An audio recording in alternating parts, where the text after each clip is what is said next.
Welcome to the FCS Checkdown. It is Sunday, and we're talking to the head coach, interim head coach, to be fair, of the New Haven Chargers, Mark Powell. Mark, thank you so much for your time, and I know it's a busy time of the season. We're going to be good stewards of your time here as camps are opening. Just how has this camp been different from previous camps you've been a part of? And welcome to the show. Thank you so much for your time. This camp has been really, really great for our guys. They're learning kind of the new standards that we practice at and being able to, continue to grow as a team. We had a lot of guys up here in the summertime, but we also had a lot of new faces. So camps, been par for the course as far as college football goes. Just understanding, letting the team understand what it is, taken for us to make this jump from Division II to Division I has really been a village, and being able to hear those people speak to the team as well has been great. Well, your history's fantastic. First of all, your grandfather coached at Yale 32 years, Carmen Koza, and if I pronounced that correctly, That is correct. Legendary coach there. And then you played at Lafayette. You're familiar with the FCS brand of football. Talk a little bit about growing up. Did you grow up there in the Connecticut area? Yeah, so this is home for me. So I was Okay. actually born in New Haven at Yale New Haven Hospital. I grew up a town over. Oh, I actually cool. went to high school across the street at Notre Dame West Haven. So I used to walk this campus when I was in high school. So Wow. it's a full circle movement. I grew up in this area. Obviously, like you said, my grandfather, um, coaching at Yale for as long as he did, and me growing up on a sideline with him was pretty cool. And then obviously I was at Lafayette and other stops along the FCS way. So been in the Ivy, the Patriot, the OVC, the CAA. So I've made my rounds. Yeah, and one of the things I thought was interesting is it looks like you graduated from Lafayette in 2014, but you were a defensive assistant in 2013. Was that because of an injury and you got brought on as a GA or something? Yeah, exactly right. So I had 4 shoulder surgeries over 3 years, and I was my defensive coordinator, one of my mentors, John Luce, said, I think you should try coaching, and it runs in my blood. And to be honest with you, I didn't know it was going to turn into what it turned into, but I'm glad it did because it's the best job on earth. And one of the interesting, you went back to Yale, spent time at Villanova, offensive assistant. Christopher Newport's an interesting stop. I grew up in Hampton, Yeah. Virginia. I know where Christopher Oh, Newport is. My okay. brother graduated from Christopher Newport. So not a Yeah. team name you particularly associate with football, but what was it like being there at Christopher Newport? And I guess you were a defensive assistant there as well? Yeah, so I was a special teams coordinator and defensive line coach. One of my good friends in coaching, Art Link, who's now at Delaware, was the head coach there at the time. And I was GAing at Marshall University before I got that job. And called me up. He said, "Hey, I want you to come on and be a coordinator." And it's the best stop of my career because that's where I met my wife. So Oh, I no was kidding. able to find my better half while we were both working at CNU. And my wife Steph is a rock star, and now we have 2 little boys, and it's been awesome. CNU has a special place in my heart. Oh, that's very cool. Okay, then you head on to Mississippi State, a cup of coffee there, Austin P. Scotty Waldron. We talked to Scotty a good bit. You had that transition from Will Healy to Scotty Waldron. Just talk about your time there at Austin P, because that was an up-and-coming program, and then through some coaching changes, it looks like they're back to Will Healy, who's going to do some, not Will Healy, new coach there, is going to Yep. do some good things, and kind of back to square one for them. Yeah, so I was at Mississippi State in 2018 under Joe Moorhead. Defensive coordinator Bob Shoop at the time actually played for my grandfather at Yale back in the day. That was kind of my connection there. So Nice. that's how I got on at Mississippi State. And Okay. Mark Hudspeth was the head coach that I originally worked for at Austin P. He brought me. He was the tight ends coach at Mississippi State. I was just a GA there. He saw something in me and took a chance on me and brought me over there. Ended up being the defensive coordinator there, and we made a run in the FCS playoffs, won 11 games, and we're really, really fortunate. And then, we had a staff change, and then Scotty Walden, came in and he kept me on, and I'm so fortunate that I was kept on with him because I learned so much. And I don't know if I've ever met anybody with more energy than Coach Yeah, Walden. So no got to kidding. be able to match it. And it was awesome to learn from him. And I still talk to him, especially getting in this seat. He was one of my first phone calls. So he's a great friend, great mentor to me. Yeah, that's where my time at Austin P was awesome. Clarksville was a great spot.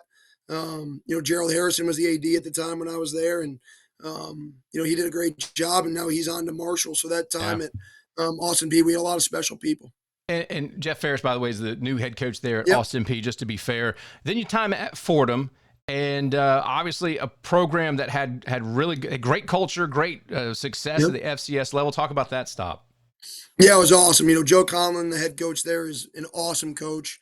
He was great to work for. We were fortunate enough, Kevin Decker was the OC there at the time, and now he's at ODU. Again, we had great people there.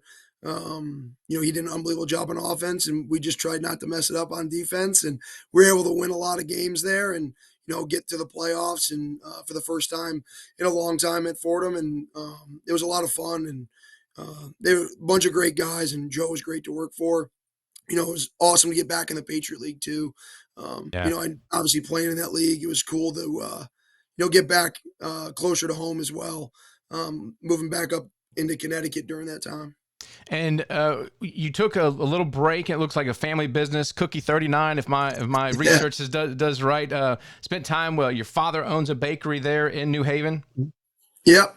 So I went, I left Fordham, and then I ran a training facility for a year, and then I was coaching high school ball at Darien High Okay. School in Connecticut.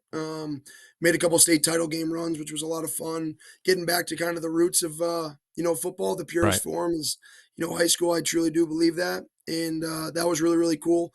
And then, yeah, we launched a business. My wife, she's a rock star. When I GA'd at Mississippi State, she would come down from Virginia to see me. And, all we had was we lived on an air mattress, and we were just figuring out a way. And she always had a dream of opening up a bakery. So we had an opportunity. Yale approached us about a space, with the ties of my grandfather, and being able to open that up. And we started it. And now my dad's running with it. My wife does the recipes, and I'm coaching ball. So it all worked out. Oatmeal Raisin is a completely underrated cookie. That's my 100%. favorite. My favorite cookie, and I actually got a chance to look at the menu, and you guys are doing something special there, and I'm a cookie guy, so There you go. So good stuff there. Back into coaching though, I came in here as a defensive coordinator, if I'm not mistaken, and then you're on the recruiting trail. They call, say, hey, there's some changes. You're the interim head coach. How did that whole thing develop?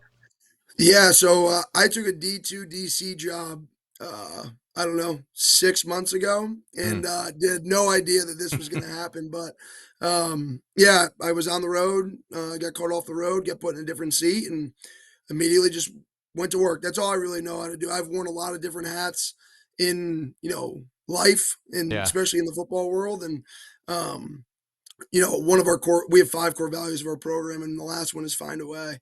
And that's just kind of what we do. You have to find a way, no matter what you're doing in life, you have to find a way to get the job done. And that's what we're doing. And the kids are bought into it, and they're having a lot of fun. And we're excited for the fall. This is a program that went 8-3 last year, 7-1 there in the NE10, finished first in the conference. Offensively, put up 31 points per game. A run first looked like the offense. The defense, stout, to say the least. 15.7 points allowed per game, 62 yards rushing per game, but was still second in the nation in there in the Division II. That has to be a big-time attraction for a defensive mind like you. Yeah, absolutely. I know the previous DC, I made some phone calls when he got a head job at Edinburgh. Coach Scott did a great job here, and I've always, seen him from afar. And I wanted this job because it's nice when you don't have to move your family, right? Yeah. When you're getting back into coaching. And 2, I knew what he'd done here. He'd done an unbelievable job here defensively. We're going to be a completely new outfit on our side of the ball. We graduated 17 to 22 on defense. So, we have a lot of shoes to fill, but the standard that's been set here, I tell everybody all the time, at New Haven, winning is expected and losing is not tolerated. And that is the standard that was set here before me and hopefully long after me. And, offensively here, I brought in one of my best friends in coaching in Tim Zetz, as our offensive coordinator for the year. And hopefully long after that. And he's, he was in the NFL the last 4. He was the OC at Austin P when I was the DC there. So we're looking to hopefully make some noise in the fall. Well, that's great. So what has this? Okay, the announcement is that New Haven accepts the bid to the NEC Division I all kind of different changes, especially in a moving landscape like is college football right now. What was the first thing you had to wrap your head around as far as coming in Division One now, interim head coach, and you got some work to do with the student athletes? Yeah, the number one thing was making sure the players were okay. That was my number one priority. Immediately, when everything happened and everything went down, the guys were getting ready to go home for the summer, and a lot of them went home. And I immediately just scheduled a Zoom call and wanted to get on with the guys because I wanted to let them know that the number one priority in this entire thing is them. Yeah. That's the number one thing that matters. And if you keep that the priority, the wins and losses will take care of themselves. So that was the number one thing that we did. And then number two thing, when you made the transition from Division Two to Division One, all the Division Two opponents drop you, right? Because Right. now it's not mandatory for you to play them. So, Devin Crosby and President Frederickson here did an unbelievable job. We worked as a team, and we put a schedule together. Usually football schedules take 3 years to do, and we did it in 13 days, which was chaos to say the least. And but that was I knew once the players were okay, my number one thing after that was to get the schedule done because that makes it real. That makes it normal, right? And make sure that the guys were taken care of for the season. That was probably the two top priorities, the players and then the schedule. Yeah, I've got the schedule up. You can't see it right now, but we have the schedule up, and it's a tough schedule, Coach. You're gonna start the season off, and you're really gonna probably find a whole lot about this team early on. Mm-hmm. Yeah, I know starting on the road, the first three is, always a challenge. And, obviously Maris has done a great job, with, Coach Willis taking that program over. And, I've known him since his days before then at Princeton and other stops. So, he's doing a great job there. They're doing a great job in recruiting, and we got to match that energy. And then Mercier's similar to us, and made the transition, and now they're kind of getting to that point where the transition is almost done. And then obviously going to a CAA opponent like Albany is never going to be easy. So, I have a ton of respect for what they do there as well. And, we're going to find out a lot, but our kids are really, really excited about the opportunity that presents itself. And, our focus right now is going 1-0 at practice tomorrow. And then, that's going to be what we focus on going forward is the day at hand. Just be where your feet are. And that'll take care of the season. Well, that's great news, Coach. It's always interesting to see. I was around the Kennesaw State program when it was started from scratch, and I don't know if you know Coach Bohannon or any of those guys that have gone on to have great successes, but it was a tough haul for all those guys. You're not talking about coaching staff. You're talking about the SID staff and the equipment staff and the operations and management. I mean, it was amazing to sit back and watch how successful they became. It was all that hard work. And obviously it's a little different because the base is there. You got a stadium, you got the blue turf, which is, something people are going to have to get used to there in the NEC. But it is a huge undertaking, and now your name's associated it forever. Does that ever come into your mind of, wow, this is actually a big thing? No, it's absolutely, it's big shoes, and, I'm up for the challenge for it. I love having that mindset. I think, just being a defensive mind, sudden changes happen and you got to be able to respond to it. It's all about your mindset that you're doing it. And, for us, the best thing about it is, as you said, everything went Division One, not just us, right? So, Right. The school going Division One, you have new academic requirements, and the school did an unbelievable job of handling all of it, and they were able to get academic advisors in place and study hall, graduate assistants, and Devin and Cole Richter and President Frederickson, they all did an unbelievable job for us, kind of getting us over the hump. And kind of it was smoky for a while, right? Yeah. And we had to get through the smoke, and we're through it, and we're better for it because nothing in life worth having comes easy. So we'll find a way to get it done.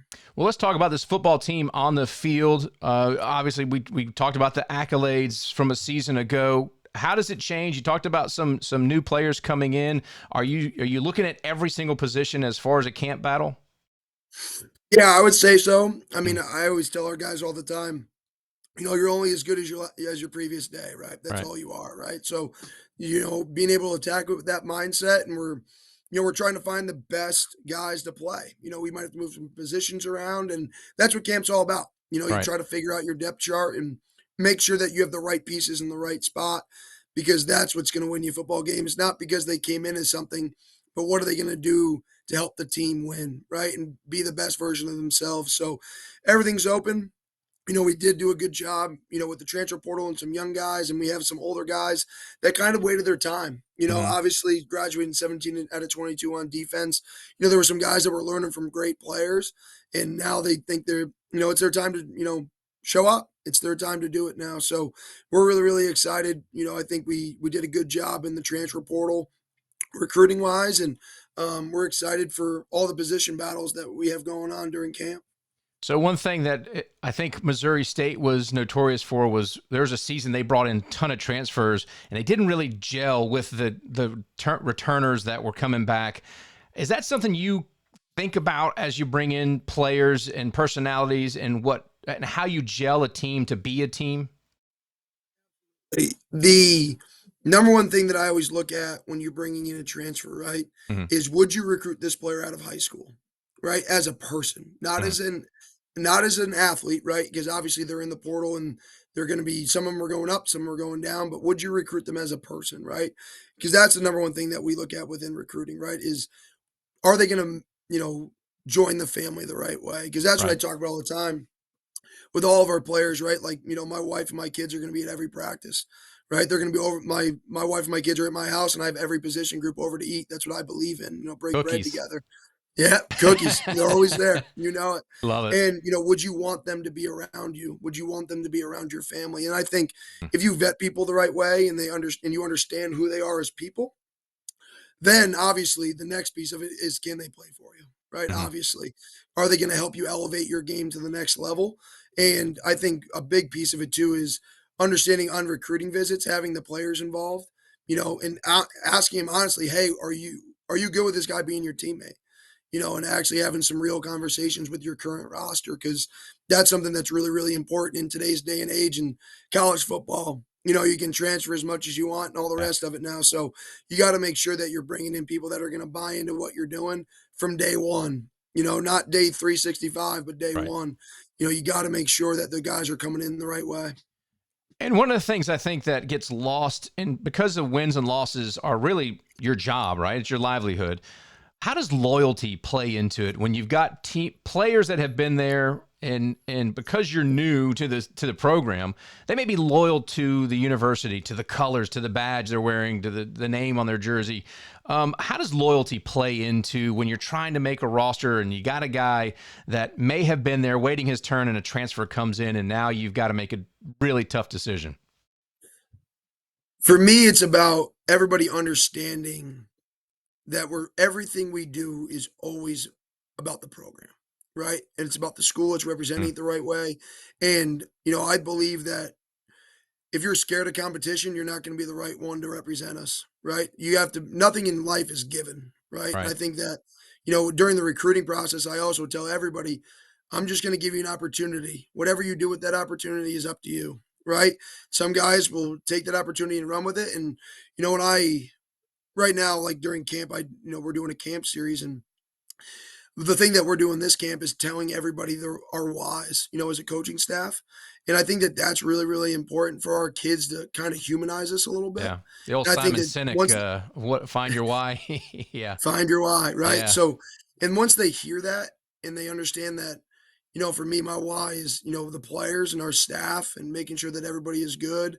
I want to lose this interim tag in the worst way, and I want to stay here for a long time. And, the players and the staff, and then my wife and my kids, and, making sure that they understood why I'm doing what I'm doing. And every single move I'm making is for the right reasons. Hmm. It's for the team. It's for my family. It's for this staff. And once that happens and they start to hear us, speak about it, I think that that's when they understand it's never anything personal, right? We're actually doing this for a bigger purpose. And I think once they understand that, then they don't really have an issue with some of the decisions that we're making. Yeah, and obviously every piece is important at the Division I level, at any level really, to be a part of the team. I was going to mention the interim tag. You just mentioned it there. For your mental health, having this tag, the interim tag, obviously it's temporary, right? They are obviously evaluating you as they would any season, but now it's just the spotlight's on you, and you get to come on to podcasts and talk about the program and be the face of the program. For your mental health and your family's mental health, what are some of how are you preparing them and maybe even your team for what that interim tag may mean, positive and negative? I'm the head coach until somebody tells me otherwise. That's how I look Yeah. at it. So that's my mindset. I'm the head football coach. This is my program, our program as a staff, our program as players.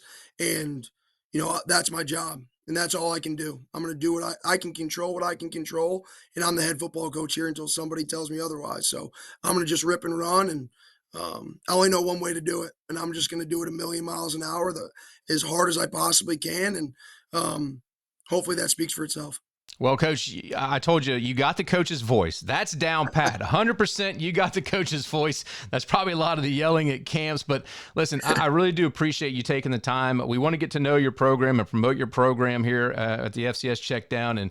And I do appreciate the time. I know you're a busy person, so we'll wrap it up. I do just want to ask you one final question is, as you move into the season, what kind of expectation do you have for the season? Because it is that you're in that kind of soft ground foundation, not in the NEC-ish, in the NEC, not being included in things that will come as you become a full-fledged member.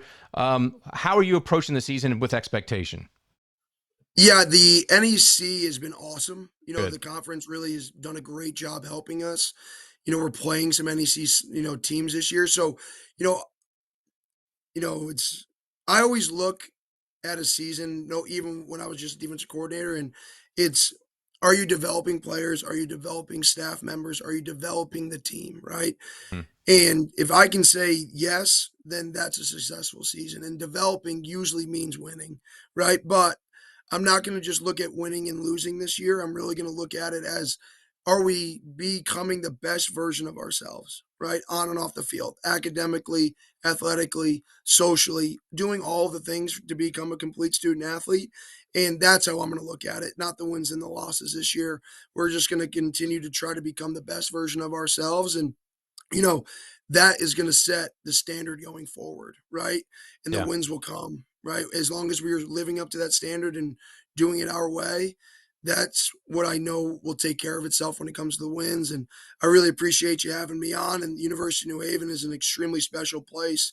There's a lot of really, really rich history here that I hope you guys will continue to, look into because, this program has gone through a lot. It's been gone from club to D3 to Yeah. D2 to dropping back to D2, now to D1. I mean, this place is the definition of resilient, right? And it's a really, really great place to be a part of because we are just lunch pail people that we're just going to pick it up and we're going to go to work every single day. Well, Coach, it is an honor to talk to you. We really do wish you the best of luck as the season gets underway. Hope to maybe talk to you later in the season, maybe highlight some of your players and things. And, college football is right around the corner. I know you got a lot of work to do, but it is a joy talking to you. I think they got a good man at the top there, and we look forward to watching your success. Thank you. I look forward to speaking to you again during the season and really appreciate your time. Absolutely. That is Coach Mark Powell of New Haven Chargers here on the FCS Checkdown.